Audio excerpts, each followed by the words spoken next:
പാചകവാതത്തിന്റെ ലഭ്യതക്കുറവിനായിട്ട് ഒരു പുതിയ സംവിധാനം അതിനൊരു ബദലായിട്ട് രൂപപ്പെടുത്തിയിരിക്കുകയാണ് ഇന്ത്യയിലെ ചില സയന്റിസ്റ്റുകൾ.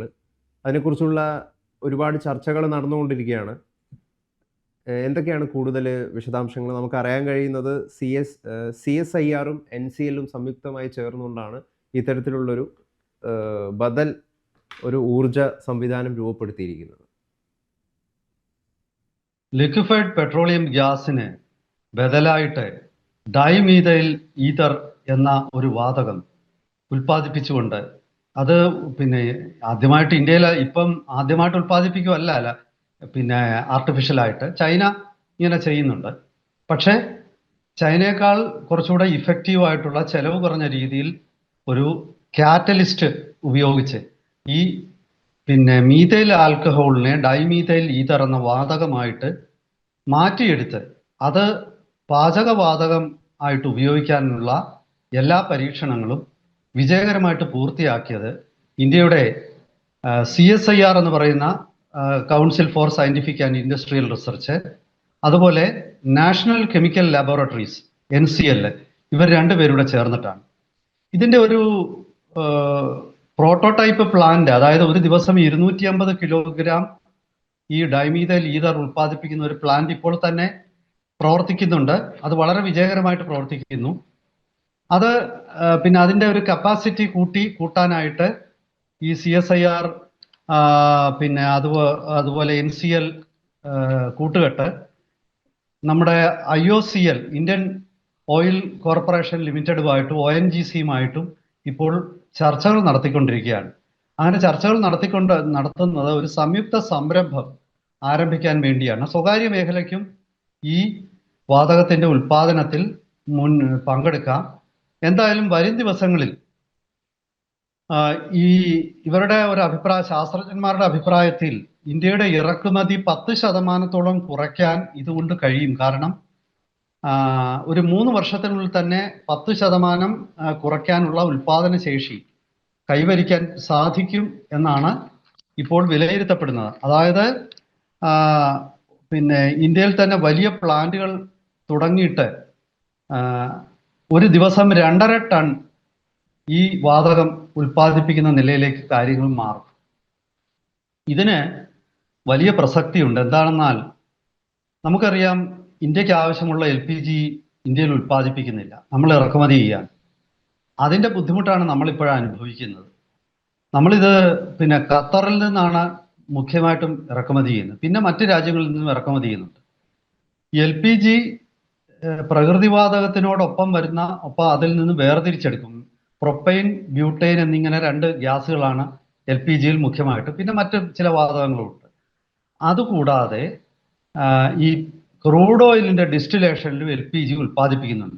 അത് ഇന്ത്യയുടെ റിഫൈനറികൾ തന്നെയാണ് ഉൽപ്പാദിപ്പിക്കുന്നത്. പക്ഷെ എന്നാലും അസംസ്കൃത വസ്തുവായ ക്രൂഡ് ഓയില് നമുക്ക് ഇറക്കുമതി ചെയ്തേ പറ്റും.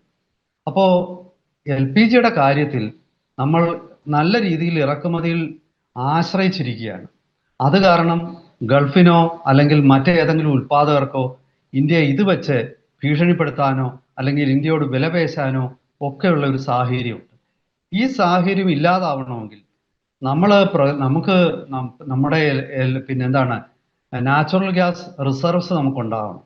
പക്ഷെ ദൗർഭാഗ്യവശാൽ ഇന്ത്യ പോലൊരു വലിയ രാജ്യത്തിലെ ആവശ്യങ്ങൾക്ക് അത്ര ഒരു റിസർവ് ഒന്നും നമ്മൾ കണ്ടുപിടിച്ചിട്ടില്ല. ഇപ്പോൾ യഥാർത്ഥത്തിൽ ക്രൂഡ് ഓയിലിനെ അപേക്ഷിച്ച് കുറച്ചുകൂടെ നമുക്ക് ഈ നാച്ചുറൽ ഗ്യാസ് റിസർവ്സ് ഉണ്ട്. അതുകൊണ്ട് നമ്മുടെ മൊത്തം ആവശ്യത്തിന്റെ ഏതാണ്ട് 62% മാത്രമേ നമ്മൾ ഇറക്കുമതി ചെയ്യുന്നുള്ളൂ. 38-40% നമ്മുടെ പ്രകൃതിവാതകം, ആവശ്യങ്ങൾക്കുള്ള പ്രകൃതിവാതകം ഇന്ത്യയിൽ നിന്ന് തന്നെയാണ് ഉൽപ്പാദിപ്പിക്കുന്നത്. അവിടെ റിലയൻസിന്റെ ഒരു കള അതിനിടയിൽ ഉണ്ടായിരുന്നു. ഈ KG ബേസിൻ, കൃഷ്ണ ഗോദാവരി ബേസിനിലെ അവർക്ക് കിട്ടിയ ഒരു ബ്ലോക്കിൽ നിന്നും അവർ ആ ഉൽപാദനത്തിൽ ചില തിരിമറികൾ നടത്തിയ കാരണം അവിടെ വലിയ പ്രതിസന്ധികൾ ഉണ്ടായിട്ടുണ്ട്. അത് ഞാൻ മറക്കുന്നില്ല. എന്നിരുന്നാലും അവിടെ നിന്നും കൃത്യമായ ഉൽപാദനം നടന്നാൽ പോലും ഇന്ത്യയുടെ ആവശ്യത്തിന്റെ ഒരു 40-42% മാത്രമേ നമുക്ക് തദ്ദേശീയമായിട്ട് ഡൊമസ്റ്റിക് ആയിട്ട് ഉൽപ്പാദിപ്പിക്കാൻ പറ്റുകയുള്ളൂ. അപ്പോൾ ഈ ഒരു സാഹചര്യത്തിൽ കൃത്രിമമായി ഒരു വാതകം, ഒരു കുക്കിംഗ് ഗ്യാസ് നിർമ്മിക്കുക എന്ന് പറയുന്നത് ഇന്ത്യയെ സംബന്ധിച്ചിടത്തോളം അതൊരു വലിയ നേട്ടമാണ്. തൽക്കാലം ഇത് ഒറ്റയ്ക്ക് ഇതൊരു ഈ ഡൈമീഥൈൽ ഈതർ അതായിട്ട് തന്നെ അല്ല ഉപയോഗിക്കുന്നത്. അത് ഈ പറയുന്ന LPG-യിൽ മിക്സ് ചെയ്യും. അങ്ങനെ മിക്സ് ചെയ്തിട്ടാണ് ഉപയോഗിക്കുന്നത്. അപ്പം മിക്സ് ചെയ്യുമ്പം 20 ഇപ്പോൾ ഒരു സിലിണ്ടർ എടുത്താൽ ആ സിലിണ്ടറിൽ 80% LPG-യും 20% ഡൈമീഥൈൽ ഈതറും എന്നുള്ള രീതിയിലായിരിക്കും അതിൻ്റെ ഒരു മിക്സിങ് നടക്കുന്നത്. ഈ പിന്നെ ഡൈമീഥൈൽ ഈതറിന്റെ ഒരു പ്രത്യേകത, അത് കുറച്ചുകൂടി പിന്നെ ഇക്കോ ഫ്രണ്ട്ലിയാണ്. അതായത് ഒരു പ്രകൃതിക്ക് അനുകൂലമാണ്. ഇതിൽ നിന്നും അധികം പൊല്യൂട്ടൻസ് ഉണ്ടാവുന്നില്ല. അതാണ് ഡൈമീഥൈൽ ഈതറിന്റെ ഒരു പ്രത്യേകത. പിന്നെ ഇപ്പോ നമ്മുടെ ഉള്ള സംവിധാനം ഉണ്ടല്ലോ, അതായത് സിലിണ്ടറുകൾ ഈ 20% വരെ മിക്സ് ചെയ്താലും നമ്മുടെ ഇപ്പോൾ നമ്മൾ ഉപയോഗിക്കുന്ന സിലിണ്ടറുകളും അതുപോലെ മറ്റു സംവിധാനങ്ങളൊക്കെ അതേപടി നിലനിർത്താം. അപ്പൊ ചിലർക്കെങ്കിലും സംശയം ഉണ്ടാവും, ഇതിത്ര വലിയ ഒരു പിന്നെ സംഭവമാണെങ്കിൽ പിന്നെ എന്തുകൊണ്ടാണ് ഇന്ത്യ ഈ ഡൈമീഥൈൽ ഈതർ ഇതുവരെ ഉൽപ്പാദിപ്പിക്കാതിരുന്നത്? അപ്പൊ അതിനൊരു മറുപടി ഉണ്ട്. ഡൈമീഥൈൽ ഈതർ ഈ LNG-യിൽ നിന്ന് പ്രകൃതിവാതകത്തിൽ നിന്ന് നമ്മൾ സെപ്പറേറ്റ് ചെയ്തെടുക്കുക, അതല്ലെങ്കിൽ ഈ പറഞ്ഞ പോലെ കൃത്രിമമായിട്ട് മീഥൈൽ ആൽക്കഹോളിൽ നിന്നും മറ്റും അത് വേർതിരിച്ചെടുക്കാം. പക്ഷെ വേർതിരിച്ചെടുക്കണമെങ്കിൽ അതിന് പിന്നെ സഹായിക്കുന്ന ഒരു കാറ്റലിസ്റ്റ് കണ്ടുപിടിക്കണമായിരുന്നു. അത് വളരെ ഇഫക്റ്റീവ് ആയിട്ടുള്ള ഒരു കാറ്റലിസ്റ്റിന്റെ കണ്ടുപിടുത്തമാണ് ഇപ്പോൾ നടന്നിരിക്കുന്നത്. ചൈനയിൽ ഇത് അവര് ചെയ്യുന്നുണ്ട്. പക്ഷേ ചൈനയെക്കാളും ചെലവ് കുറഞ്ഞ രീതിയിലാണ് ഇപ്പോഴത്തെ ഈ ONGC NCL കൂട്ടുകെട്ട് ഇത് പിന്നെ ഉൽപ്പാദിപ്പിച്ചിരിക്കുന്നത്. അപ്പൊ അതായത് നമുക്ക് ചെലവ് കുറവ്, പൊല്യൂഷൻ കുറവ്, നിലവിലുള്ള ഇൻഫ്രാസ്ട്രക്ചർ. പക്ഷേ ഇത് മാത്രമായിട്ട് ഉപയോഗിക്കണമെങ്കിൽ പുതിയ ബേണറുകൾ നിർമ്മിക്കേണ്ടി വരും. അത് പിന്നെ അങ്ങനെ ഒരു ബേണർ ഇവര് ഡിസൈൻ ചെയ്തിട്ടുണ്ട്. അത് വളരെ വിജയകരമായിട്ട് അവർ പരീക്ഷിച്ചു. അതും മാർക്കറ്റിൽ ഇറങ്ങും. ഏതായാലും വരും ദിവസങ്ങളിൽ നമ്മളെ ഇന്ത്യയെ സംബന്ധിച്ചിടത്തോളം ഇത് വലിയൊരു അനുഗ്രഹമായിരിക്കും. കാരണം ഒരു 2-3 വർഷത്തിനുള്ളിൽ ഇൻഡസ്ട്രിയൽ ലെവൽ പ്രൊഡക്ഷൻ ഇവിടെ ആരംഭിക്കാൻ പോവുകയാണ്. അത് പിന്നെ അതിനുവേണ്ടി ഓയിൽ മാർക്കറ്റിംഗ് കമ്പനികൾ തന്നെ വലിയ മുതൽ മുടക്കാൻ മുന്നോട്ട് വന്നിട്ടുണ്ട്. ഇപ്പം നമുക്കറിയാം ONGC എക്സ്പ്ലോറേഷനിലുമുണ്ട്. അതുപോലെ IOC ഏറ്റവും വലിയ ഇന്ത്യയിലെ മാർക്കറ്റിംഗ് കമ്പനിയാണ്. അവർ രണ്ടുപേരും ഈ കണ്ടുപിടുത്തത്തിൽ അതീവ താല്പര്യം പ്രകടിപ്പിച്ചിരിക്കുന്നതായിട്ടാണ് മാധ്യമ വാർത്തകൾ സൂചിപ്പിക്കുന്നത്. എനിക്ക് ഉറപ്പുണ്ട് റിലയൻസ് അല്ലെങ്കിൽ ടാറ്റ അല്ലെങ്കിൽ അദാനി ഇവരൊക്കെ തന്നെ ഈ മേഖലയിലേക്ക് ഈ ടെക്നോളജി ഉപയോഗിച്ച് ഉൽപ്പാദിപ്പിക്കാനുള്ള പ്ലാന്റുകൾ സ്ഥാപിക്കാനായിട്ട് വരും ദിവസങ്ങളിൽ മുന്നോട്ട് വരും.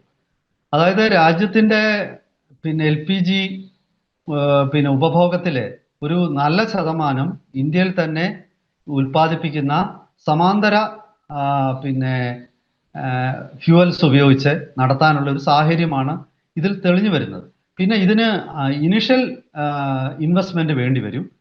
അത് നല്ല ഇൻവെസ്റ്റ്മെന്റ് വേണ്ടി എന്ന് വെച്ചിട്ട് അത് ഇന്ത്യ പോലുള്ള ഒരു രാജ്യത്തിന് താങ്ങാൻ പറ്റാത്ത ഇൻവെസ്റ്റ്മെന്റ് ആയിരിക്കുമെന്നൊന്നും ആരും പറയുന്നില്ല. അപ്പോ എന്തായാലും ശരി, ഈ ഒരു പരീക്ഷണത്തിന്റെ റിസൾട്ട് പുറത്തു വന്നത് തീർച്ചയായിട്ടും വളരെ ഒരു അനുയോജ്യമായ ഒരു സമയത്താണ്. കാരണം ഇപ്പോ ഇറാൻ ഇന്ത്യൻ കപ്പലുകൾ കടത്തിവിടുമെന്നൊക്കെ, ഹോർമൂസിലൂടെ കടത്തിവിടുമെന്നൊക്കെ പറയുന്നുണ്ടെങ്കിലും അത് അത്ര പറയുന്ന പോലെ എളുപ്പമല്ല. കാരണം പല രീതിയിലും അതിന് തടസ്സങ്ങളുണ്ട്. പൊതുവെ ഹോർമൂസിലൂടെ കടന്നു പോകുന്ന കപ്പലുകളുടെ ഇൻഷുറൻസ് പ്രീമിയം ബ്രിട്ടീഷ് കമ്പനികളാണ് കൂടുതലും ഇത് ഇൻഷുർ ചെയ്യുന്നത്. അവർ വൻതോതിൽ വർദ്ധിപ്പിച്ചു.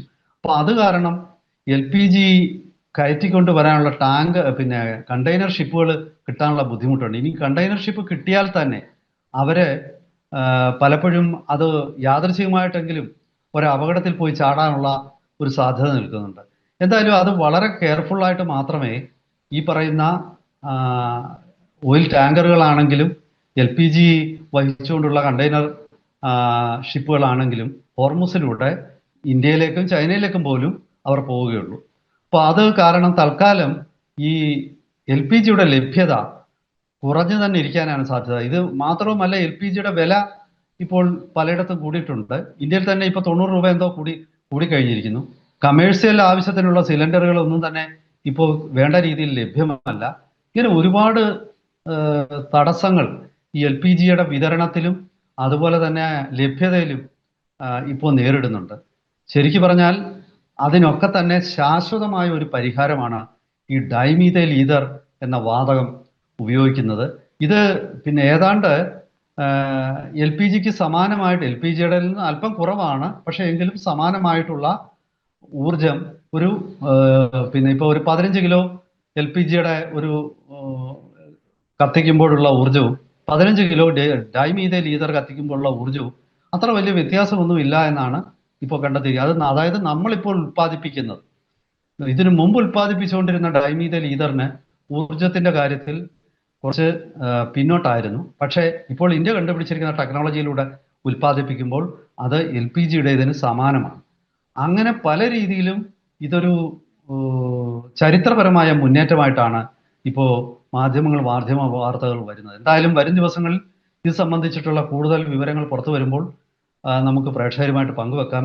ഇന്ത്യയെ പോലുള്ള ഉപഭോക്താക്കൾക്ക് തീർച്ചയായിട്ടും ഇത് വലിയൊരു അനുഗ്രഹമാണെന്നുള്ളൊരു സംശയമില്ല. എൽ പി ജി ക്ഷാമമൊക്കെ ഇനി എന്താണ് ഒരു ദുസ്വപ്നം മാത്രമായിട്ട്, അതായത് സ്വപ്നങ്ങളിലോ അല്ലെങ്കിൽ ചിന്തകളിലോ മാത്രമായിട്ട് മാറുന്ന കാലം അതിവിദൂരത്തൊന്നുമല്ല. ഒരു 3-4 വർഷത്തിനുള്ളിൽ ഇതിന്റെ ഉൽപാദനം വ്യാവസായിക അടിസ്ഥാനത്തിലേക്ക് കടക്കും എന്ന് തന്നെ നമുക്ക് പ്രതീക്ഷിക്കാം.